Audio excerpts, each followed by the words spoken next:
الحمدللہ رب العالمین والصلاة والسلام علی سید المرسلین اما بعد فاعوذ باللہ من الشیطان الرجیم بسم اللہ الرحمن الرحیم الصلاة والسلام علیک یا رسول اللہ وعلی آلک واصحابک یا حبیب اللہ اللہم افتح علینا حکمتک وانشر علینا رحمتک یا ذا الجلال والاکرام صلو علی الحبیب صلی اللہ تعالی علی محمد صلی اللہ علیہ وسلم۔ مکتبۃ المدینہ دعوت اسلامی کا ایک بہترین ادارہ ہے، اس کی ایک زبردست کتاب آئی ہے فرض علوم سیکھیے، اس کو ہم شروع کر رہے ہیں، سماعت کیجیے۔ سب سے پہلے وہ چند چیزوں کی تعریفات کریں گے۔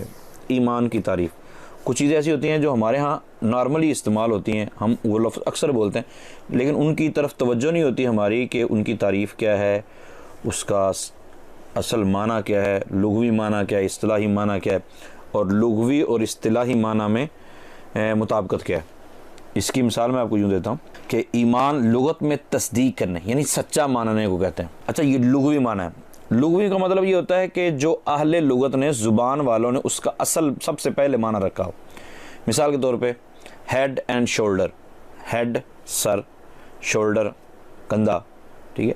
اب ہیڈ اینڈ شولڈر اس کا لغوی معنی جو ہے سر اور کندھا ہے، لیکن مخصوص طبقے نے جہاں آپ بات کا سامان لینے جاتے ہیں، بی نہانے دھونے کے سامان کی طرف توجہ کرتی ہے، تو ہیڈ اینڈ شولڈر کا لغوی معنی مراد نہیں لیا جاتا، بلکہ مخصوص طبقے نے اس کا نام ہیڈ اینڈ شولڈر یہ شیمپو کا رکھا ہے۔ تو لغوی معنی اور ہوتا ہے، اصطلاحی معنی اور ہوتا ہے۔ لغوی اور اصطلاحی معنی اس طرح ان کی آپس میں مطابقت ہوتی ہے۔ اب اس کی کیا مطابقت ہے، اس کی طرف ہم جانے کی ضرورت نہیں ہمیں۔ ایمان کی تعریف، ایمان لغت میں تصدیق کرنا یعنی کسی بات کو، کسی چیز کو سچا ماننے کو کہتے ہیں۔ ایمان کا دوسرا لغوی معنی جو ہے وہ یہ ہے امن دینا۔ امن دینا، سچا ماننا، اور اصطلاحی معنی مؤمنین یعنی جو رسول پاک صلی اللہ علیہ وسلم کو سچا مانتے ہیں، چلو ان کی سمجھ آ گئی نا کہ سچا مانتے ہیں، سچا ماننا لغوی معنی ہے، اور اصطلاح میں بھی رسول پاک صلی اللہ تعالیٰ علیہ وسلم اور آپ کے لائے ہوئے احکامات، اللہ تعالیٰ کی توحید کو سچا ماننا، سچا جاننا، رسول پاک صلی اللہ علیہ وسلم کی باتوں کو سچا جاننا، اسی کا نام ایمان ہے۔ لیکن دوسرا جو لغوی معنی ہے وہ یہ ہے کہ امن دینا۔ مومن جو اللہ اور اس کے رسول کی باتوں کو مانتا ہے، جو ان پر ایمان لاتا ہے، اس کو پھر مومن کیوں کہتے ہیں، اس کے عقیدے کو ایمان کیوں کہتے ہیں؟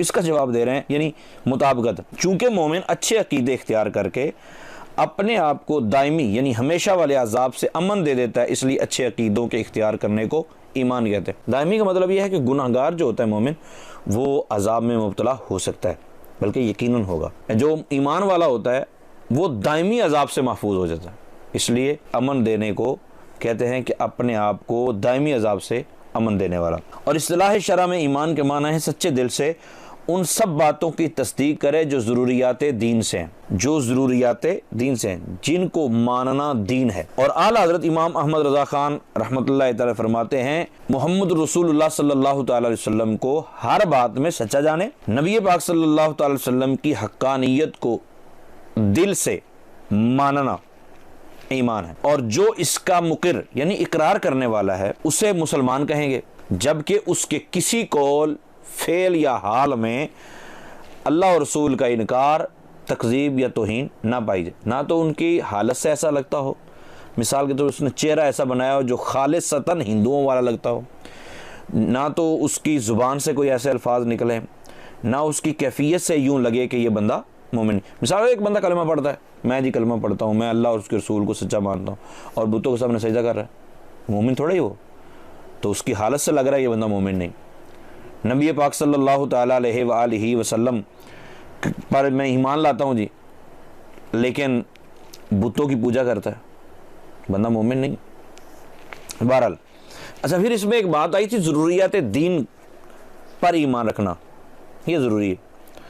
اچھا، جو سچے دل سے ان سب باتوں کی تصدیق کرے جو ضروریات دین سے ہیں، تو اس کو کہیں گے مومن، مسلمان کہیں گے۔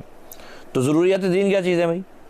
اس کا جواب دیتے ہیں، ضروریات دین اسلام کے وہ احکام ہیں جن کو ہر خاص و عام جانتے ہوں۔ اچھا، ہر خاص و عام سے مراد یہ نہیں ہے کہ ریڈی والے بھی جانتے ہوں، اور مستری بھی جانتے ہوں، مزدور بھی جانتے ہوں، افریقہ والے بھی جانتے ہوں، امریکہ والے بھی جانتے ہوں، سارے جانتے، ایسا نہیں۔ جیسے اللہ تعالیٰ کی وحدانیت یعنی اس کا ایک ہونا، انبیاء کرام علیہم الصلاۃ والسلام کی نبوت، نماز، روزے، حج، جنت، دوزخ، قیامت میں اٹھایا جانا، حساب و کتاب لینا وغیرہ وغیرہ، یہ سارے عقیدے یہ ضروریات دین سے ہیں۔ مثلا یہ عقیدہ رکھنا بھی ضروریات دین میں سے ہے کہ حضور نبی پاک صلی اللہ تعالیٰ علیہ وآلہ وسلم خاتم النبیین ہیں، اور نبی پاک صلی اللہ تعالیٰ علیہ وسلم کے بعد کوئی نیا نبی نہیں ہو سکتا، یہ بھی ضروریات دین سے ہے۔ اچھا، خاص و عام سے مراد کیا ہے؟ خاص و عام سے مراد یہ ہے یا تو علماء ہوں یا علماء کے ساتھ بیٹھنے والے، علماء کے ساتھ چلنے پھرنے والے اور سیکھنے کا جذبہ رکھنے والے، وہ مراد ہیں، نہ کہ ہر بندہ مراد ہے۔ اچھا، پھر کہتے ہیں کفر کس کو کہتے ہیں؟ کفر کا لغوی معنی ہے کسی شے کو چھپانا۔ اصطلاح میں کسی ایک ضرورت دینی کے انکار کو بھی کفر کہتے ہیں، اگرچہ باقی تمام ضروریات دین کی تصدیق کرتا ہو۔ یعنی ضروریات دین پر ایمان رکھنا یہ ایمان ہے، لیکن ان میں سے کسی ایک کا بھی انکار کرنا یہ کفر ہوگا۔ جیسے کوئی شخص اگر تمام ضروریات دین کو تسلیم کرتا ہو مگر نماز کی فرضیت کا انکار کرتا ہو یا ختم نبوت کا منکر ہو تو وہ بندہ کافر ہے، کہ نماز کو فرض ماننا اور سرکار مدینہ صلی اللہ تعالیٰ علیہ وسلم کو آخری نبی ماننا، دونوں باتیں ضروریات دین سے ہیں۔ اچھا، پھر شرک کی تعریف کیا ہے؟ بات مشرک مشرک مشرک مشرک کہتے ہیں لوگ، تو شرک کس کو کہتے ہیں؟ اللہ تعالیٰ کے علاوہ کسی کو واجب الوجود یا مستحق عبادت جاننا، یعنی الوہیت میں دوسرے کو شریک کرنا۔ واجب الوجود کا مطلب یہ ہے کہ جو ابتدا سے ہے انتہا تک رہے گا، جس کی ابتدا ہم کہہ ہی نہیں سکتے کہ فلاں وقت سے ابتدا ہوئی ہے۔ یہ ایک عام نارملی انداز سے میں آپ کو عرض کر رہا ہوں کہ وہ ہے، جب کوئی نہیں تھا وہ تھا، جب ابتدا بھی نہیں تھی وہ تب بھی تھا، اور انتہا کب ہے ہم کہہ ہی نہیں سکتے کچھ بھی۔ تو واجب الوجود کا مطلب یہ ہے جو ایک لمحے کے لیے بھی عدم کی طرف نہ جائے، یعنی کوئی لمحہ ایسا نہ ہو کہ ہم کہیں کہ فلاں وقت اللہ نہیں تھا، معاذ اللہ، تو اللہ واجب الوجود ہے، اللہ کو واجب الوجود۔ اگر اس طرح کسی اور کا عقیدہ ہے کہ فلاں بھی واجب الوجود ہے، ٹھیک ہے۔ دوسری بات کہ مستحق عبادت جانے، چاہے کہے کہ اللہ تعالیٰ کے بندے ہیں اور وہ چھوٹے خدا ہیں، اللہ بڑا خدا ہے، وہ چھوٹے معبود ہیں، اللہ بڑا معبود ہے، یہ بھی عقیدہ رکھے۔ اللہ تعالیٰ کے علاوہ کسی کو معبود سمجھنا، الوہیت اللہ تعالیٰ کی توحید میں دوسرے کو شریک کرنا، یہ شرک کہلاتا ہے۔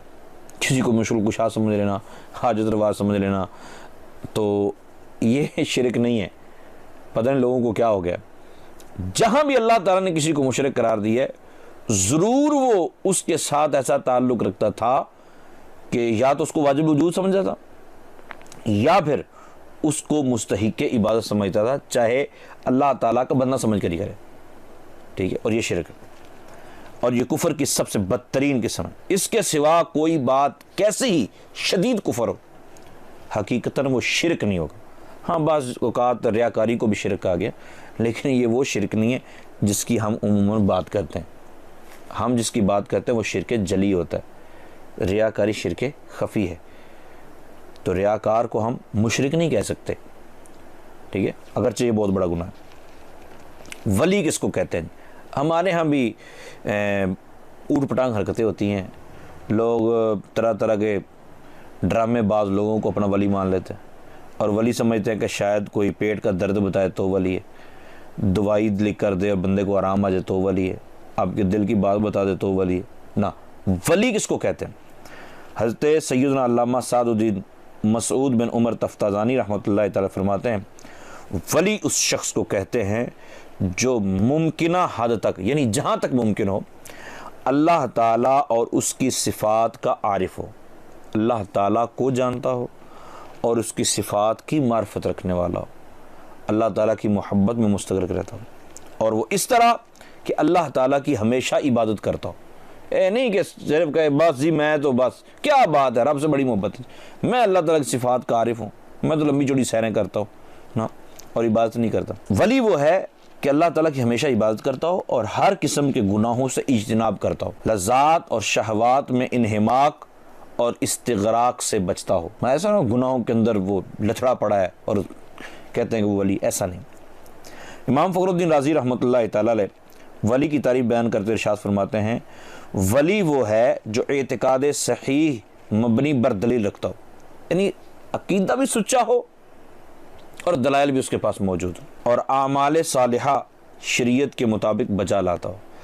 جس طرح صحابہ تابعین تبع تابعین نے بتایا اسی طرح عمل کرتا ہو. ایسا نہیں کہ صحابہ تو نمازیں پڑھتے رہے اور یہ کہتا ہے دل کی نماز ہوتی ہے جی، یہ اوپر نیچے ہونا، رکوع سجود کرنا، یہ کوئی نماز نہیں، دل کی نماز ہونی چاہیے.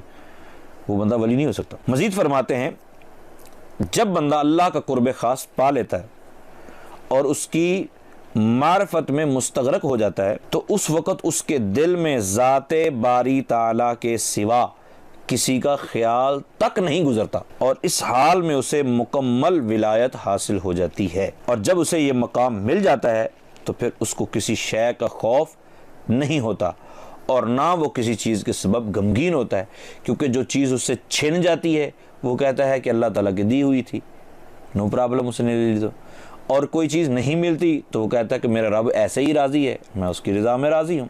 معجزہ کسے کہتے ہیں؟ ہمارے ہاں یہ بھی معروف ہے، حضرت علی کا معجزہ، 10 بیبیوں کا معجزہ، حضرت فاطمہ کا معجزہ، 10 بیبیوں کی کہانی غالباً کہتے ہیں، اور حضرت فاطمہ کا معجزہ. معجزہ صرف نبی کا ہوتا ہے، یہ یاد رکھنا. معجزہ نبی سے بعد دعوی نبوت، یعنی نبوت کا دعویٰ کرنے کے بعد نبی سے خلاف عادت صادر ہونے والی چیز کو جس سے سب منکرین عاجز ہوتے ہیں اسے معجزہ کہتے ہیں. یعنی جو تمام منکرین کا رد کر دے اور منکرین عاجز آ جائے اسے معجزہ کہتے ہیں نبی کے نبوت کا دعویٰ کرنے کے بعد. لیکن اگر نبوت کا دعویٰ کرنے سے پہلے اگر کوئی اس طرح کی چیز ظاہر ہوتی ہے تو اس کو ارہاس کہتے ہیں. نبی سے جو بات خلاف عادت نبوت سے پہلے ظاہر ہو اس کو ارہاس کہتے ہیں. اس کی آپ یوں مثال سمجھ لیں کہ نبی پاک صلی اللہ تعالی وسلم اپنے جھولے میں ہوتے تھے اور انگلی ہلاتے تھے تو آسمان کا چاند ساتھ ساتھ ہلتا تھا. یہ ارہاس ہے. نبی پاک صلی اللہ تعالی وسلم نے انگلی کا اشارہ کر کے چاند کو 2 ٹکڑے کیا، یہ رسول پاک صلی اللہ علیہ وسلم کا معجزہ ہے.